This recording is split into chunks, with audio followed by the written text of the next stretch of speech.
Section 2. You will hear a guide giving visitors to a country house information about the house and gardens. First, you have some time to look at questions 11 to 13.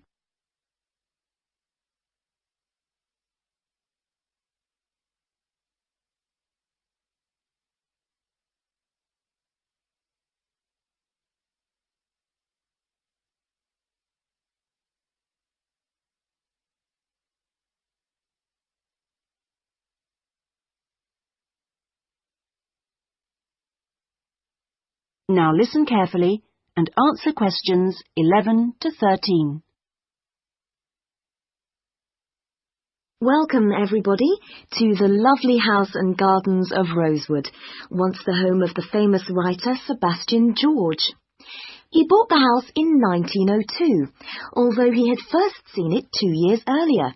At that time, the owners let it out to a tenant because George was too slow making up his mind to buy it. When it came back on the market, there was no hesitation, and he bought it immediately, for £9,300, even though the house had no bathroom, no running water upstairs, and no electricity. When he came here, he'd been married for 10 years. During that time, he'd become one of the most famous writers in the English-speaking world.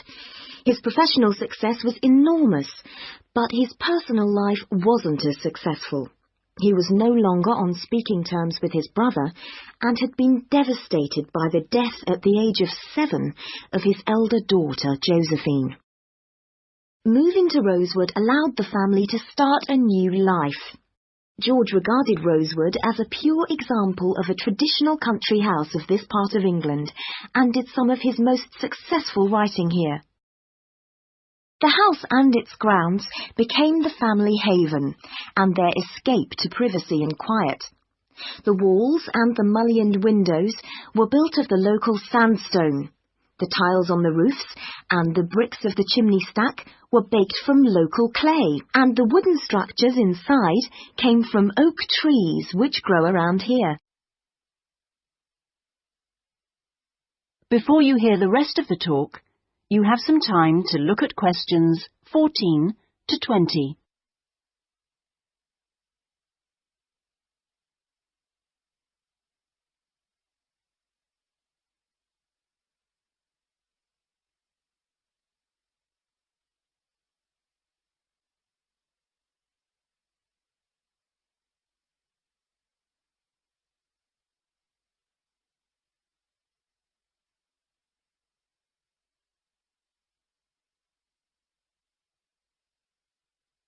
Now listen and answer questions 14 to 20.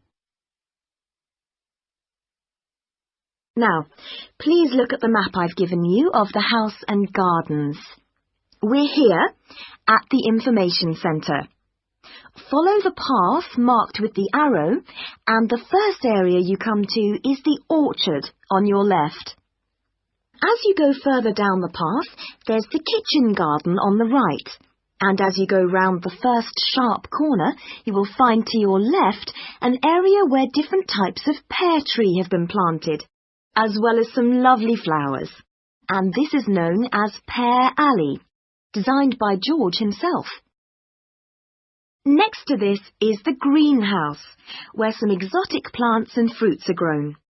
Follow the path round the second corner, and on your right you will see the entrance to the mulberry garden with its 500-year-old tree.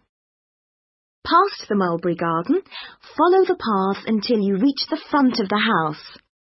I suggest you spend a good hour wandering around this lovely building. A guide takes visitor groups round every 2 hours. If you would like to purchase any of George's books or other souvenirs, then leave the house by the side entrance, where you will find our shop, which is situated between the house and the garage, which contains the magnificent old Rolls-Royce car, which used to belong to George. I expect by this time you may also be in need of a rest and some refreshment. Most visitors are, so why don't you visit the tea room on the far side of the garage? If you have time, there is a lovely walk down towards the River Dudwell. For me, this is the best part of the estate. This isn't on the map, but it is all clearly signposted.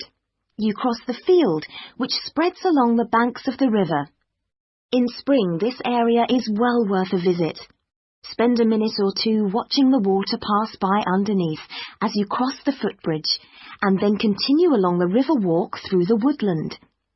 On a hot summer's day, the trees along this path provide welcome shade.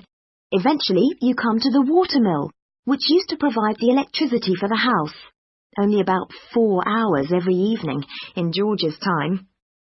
And finally, for those of you who would like to see stunning views of the surrounding countryside and who are a little bit more energetic, when you return from the mill, take the first turning on your left and climb up to the viewpoint.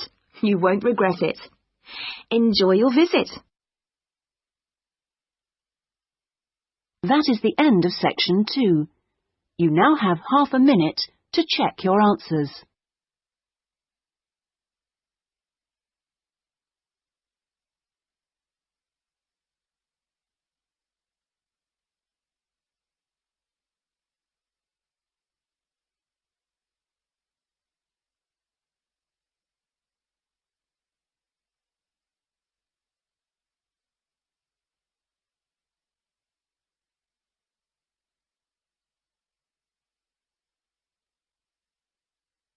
Now turn to section 3.